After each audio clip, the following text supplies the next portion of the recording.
Buckle up, everybody, because today we're going deep, deep into Viktor Frankl's man's search for meaning. Heavy stuff, right? No kidding. I mean, we're talking about a guy who survived the Nazi concentration camps. And then used that experience, that absolute horrific experience, to try and figure out, like, what it means to be human. Yeah. It's like, how do you even begin to process that? And the thing is, he doesn't hold back. Like, when he describes arriving at Auschwitz, oh, man, the selection process, the families being separated, it's just brutal. That's hard to even fathom, you know? And that was just the beginning of this whole other reality. I mean, to go from your normal life to suddenly facing death every single day. He talks about that initial shock, that denial. Like, your brain can't even comprehend what's happening. Which makes sense, right? Totally.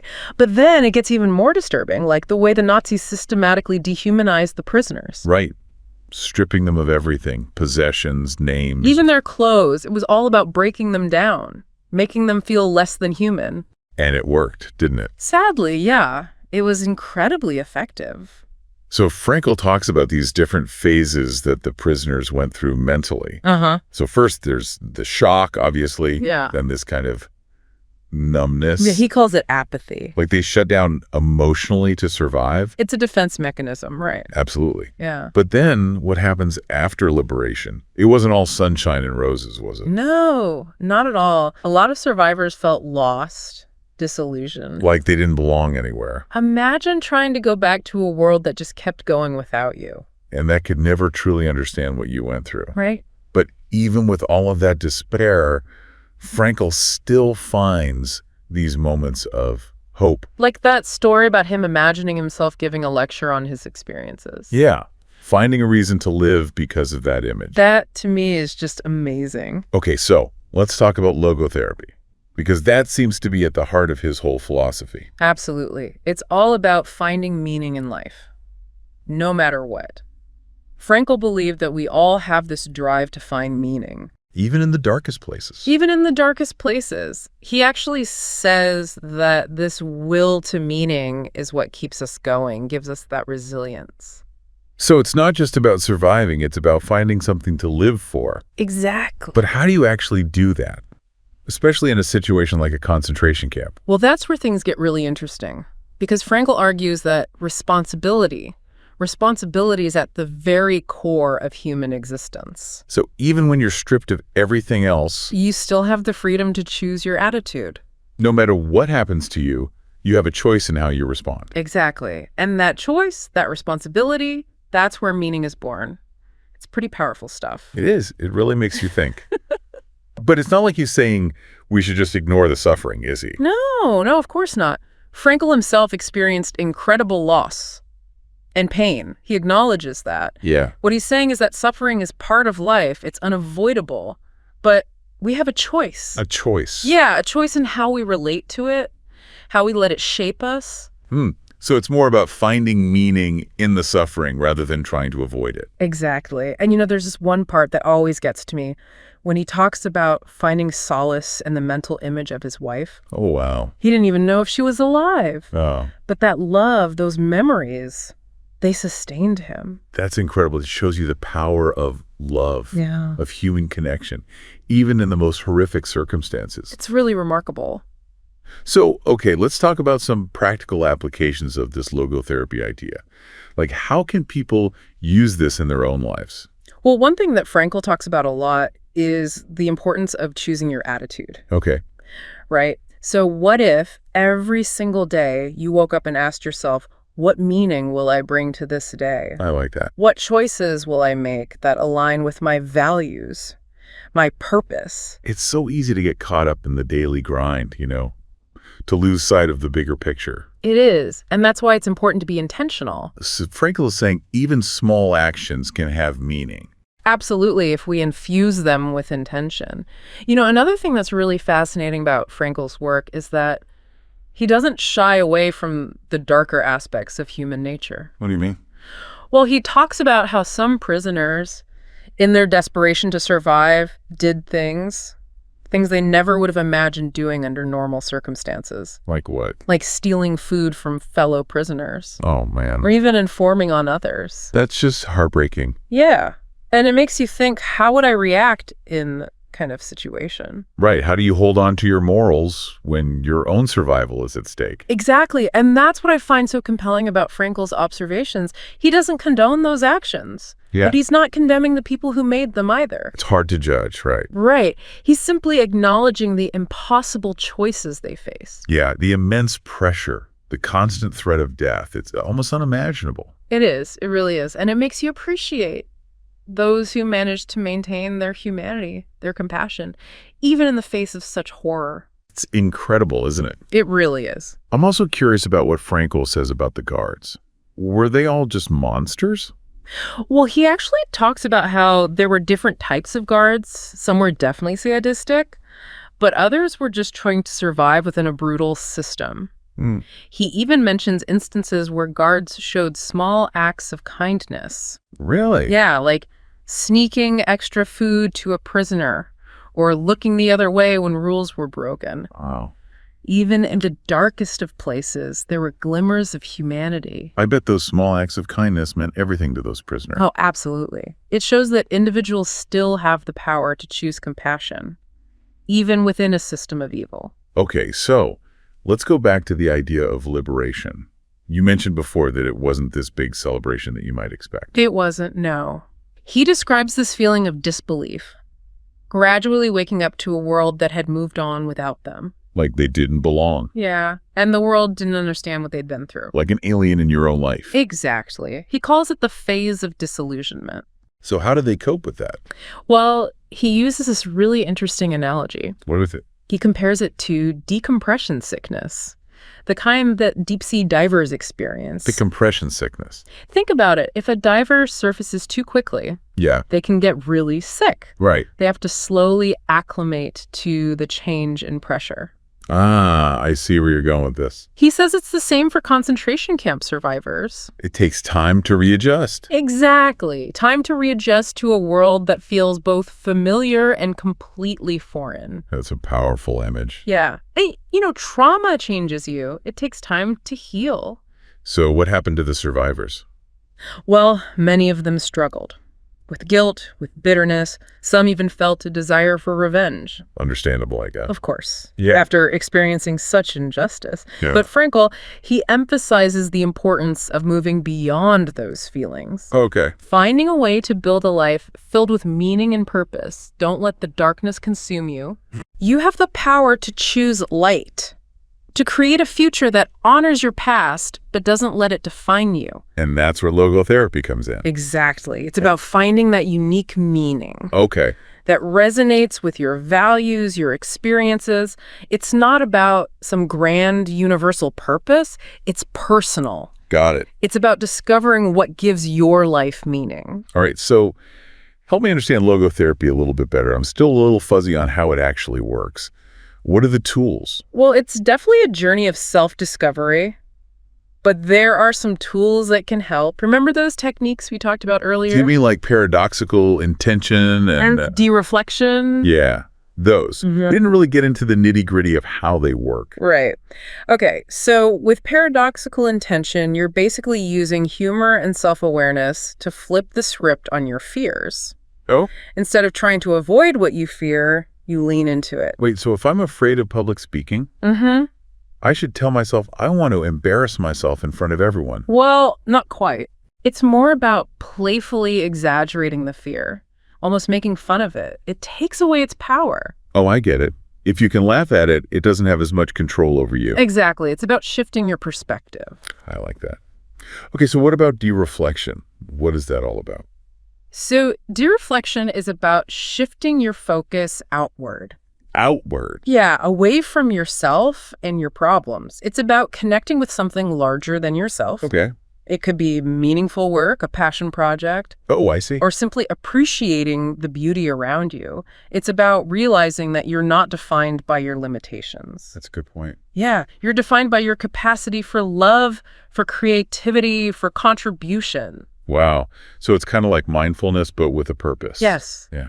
Exactly. And by focusing on those things, you can find that sense of meaning that transcends your own struggles. That's really powerful. It is. And it makes sense, doesn't it? When we get stuck in our own heads, It's so easy to lose sight of the good, the possibilities. Frankl's trying to remind us that even in the darkest of times, there's always something bigger than ourselves to connect with, something to give us hope, something to give us purpose. So how do we cultivate that sense of meaning and purpose? Where do we even begin? Well, Frankl talks about 3 main avenues for finding meaning. Okay. The first is through creative work, using your talents and skills to make a positive contribution to the world. Got it. The second is through experiencing something or encountering someone, opening yourself up to the beauty and wonder of the world around you. So like traveling. Traveling, yeah, or even just having a deep conversation with a friend. Those are both great. So what's the third avenue? This one is a little bit more challenging. Okay. It's about changing our attitude towards unavoidable suffering. Wait. So finding meaning in suffering, Yeah. isn't that a little bit, I don't know, masochistic? Not at all. Not- It's not about glorifying suffering or pretending it's not painful. It's about recognizing that suffering is inevitable, part of life. But it doesn't have to defeat us. Exactly. We can choose to find meaning in our struggles, learn from our experiences, grow stronger, and even help others who are going through something similar. So it's about transforming that suffering into growth. Purpose. You got it. That's a lot to process. It is. Frankl's ideas, they're deep, they're challenging, Yeah. but they're also incredibly hopeful. I think what resonates with me the most is this idea that we're not just victims of circumstance. We have the power to shape our own destinies. Exactly. Even when things are really, really tough. Even then. And that's a message that's relevant to all of us, I think. We all face challenges, Yeah. setbacks, moments of despair. Frankl's work, it reminds us that we have that inner strength, that resilience. It's a powerful message of hope. It's crazy, right? We talk about finding meaning in these really intense situations, but Yeah. I think even in everyday life, people struggle with this feeling of emptiness, Yeah. like what Frankl calls the existential vacuum. Have you ever felt that? All the time. Right, it's like, why am I here? What's the point of it all? So common, especially in today's world. Yeah, we have all this stuff, all these distractions, but so many people still feel lost. Unfulfilled. Exactly. Yeah. So what did Frankl think caused this existential vacuum? Well, he pointed to a few things. The decline of traditional values, the rise of consumerism. Mm-hmm. It's like, as those old systems of meaning kind of crumbled, Yeah. we were left trying to fill the void. And we often look in the wrong places, don't we? We chase money, status. Thinking those things will bring us happiness. Exactly. But Frankl believed that true happiness, that's a byproduct of a meaningful life, not the goal itself. Oh, that's interesting. So if you're just chasing pleasure or trying to avoid pain, You're never going to find that deeper satisfaction. right, it's like, what's that saying? Happiness is a butterfly. Oh, yeah. Chase it and it eludes you, but sit quietly. And it may land on your shoulder, something like that. There you go. But how do we know where to look for that meaning, Yeah. genuine meaning? Frankl talks about this idea of self-transcendence. Okay. Moving beyond just our own needs and desires. So it's not just about me. Right. He says we find meaning when we contribute to something bigger than ourselves. I see. Whether it's through our work, our relationships, or even just by appreciating the beauty around us. So expanding that circle outward. Exactly. Instead of asking, what's in it for me? Yeah. It becomes, how can I contribute? Oh, I like that. What can I learn? What can I grow from? And one powerful way to do that, you were saying earlier, is through creative expression. Right. Frankl believed in the power of art, music, writing, whatever helps you connect with that deeper part of yourself. It makes me think of the art that came out of the concentration camps Oh, yeah. that people were still creating in those conditions. It's amazing, isn't it? Yeah. Even in the face of unimaginable suffering, that creative spark, it wouldn't be extinguished. So powerful. And you were saying earlier, too, that these deeper human connections Yeah. are also essential. Oh, absolutely. Frankl believed they were vital. He actually said, love is the ultimate and highest goal to which man can aspire. Wow. And he wasn't just talking about romantic love. Okay. He was talking about the kind of love that encompasses compassion, empathy, a deep connection with others. So building strong, supportive relationships. Exactly. Where people feel seen, heard, valued. And remember, it's not a one-way street. Right. Frankl also talks about the importance of contributing to the well-being of others. Okay. That could mean volunteering, helping someone out, Yeah. or just being a good listener. Lose yourself in the service of others. There you go.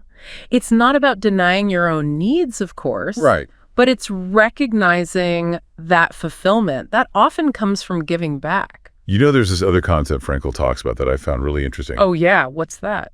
It's the delusion of reprieve. Oh, wow. Yes. What is that all about? He noticed that even in the concentration camps, Yeah. where death was a constant reality, Many prisoners clung to the belief that they'd be spared. that they would be the exception. The exception. Yeah. It's both heartbreaking and kind of inspiring, right? It is. That even in those circumstances, that glimmer of hope can keep you going. But it can be dangerous, too. Right, absolutely. He points out that false hope, that can set you up for disappointment. Greater despair. Exactly. So it's about finding that balance, holding on to hope Yeah, without losing touch with reality, which I know is easier said than done. it is. So where do things like mindfulness and gratitude fit into all of this? Well, I think that's where they can really make a difference. Okay. Even in the midst of suffering, there are things to be grateful for, moments of beauty, Mm-hmm. and by focusing on those, we can cultivate peace, Acceptance. even when things are hard. It's like training your mind to notice the good, even when it feels like everything is falling apart. Yeah, and that can change everything. It can. You know, we've talked a lot about finding meaning in these big, challenging situations. Yeah. But Frankl also talks about finding meaning in the everyday, Yes. the mundane. He says, and I love this quote, he says, life ultimately means taking the responsibility Okay. to find the right answer to its problems and to fulfill the tasks which it constantly sets for each individual. Wow. So it's about finding meaning in those little moments. It is, in those seemingly insignificant interactions. They all add up. They do, if we choose to see them that way. It's not about waiting for some big purpose to be revealed. Right. It's about actively creating meaning. In every moment. I love that. And I think one thing that's important to remember is that Yeah. logotherapy, finding meaning, it's not a quick fix. It's not. It's a journey. It's a lifelong journey. Self-discovery. Yeah. Growth. It's like a muscle. What? You have to keep exercising it, Oh, I like that. The meaning muscle. right? The more we practice choosing meaning, the stronger it gets. Exactly. And like any muscle, it takes time, effort, but the rewards, they're worth it. A life full of purpose, connection, joy. Well, I think that's a perfect place to wrap things up. I agree. We've covered so much ground today talking about man's search for meaning. It's a book that really makes you think. It does. And, you know, even though Frankl wrote it based on his experiences in the camps, Yeah. his message, it's universal. It's about finding meaning in both the light and the darkness. In the grand scheme of things and in those everyday moments. Exactly. So to everyone listening, we encourage you to check out Man's Search for Meaning if you haven't already. Such a powerful book. And as you go about your day, ask yourself, what meaning will I choose to create today? Your life is a story waiting to be written. It's up to you to decide what kind of story it will be. That's right. Thanks for joining us on this incredible deep dive. Until next time, keep searching, keep growing, and keep finding that meaning in your own life.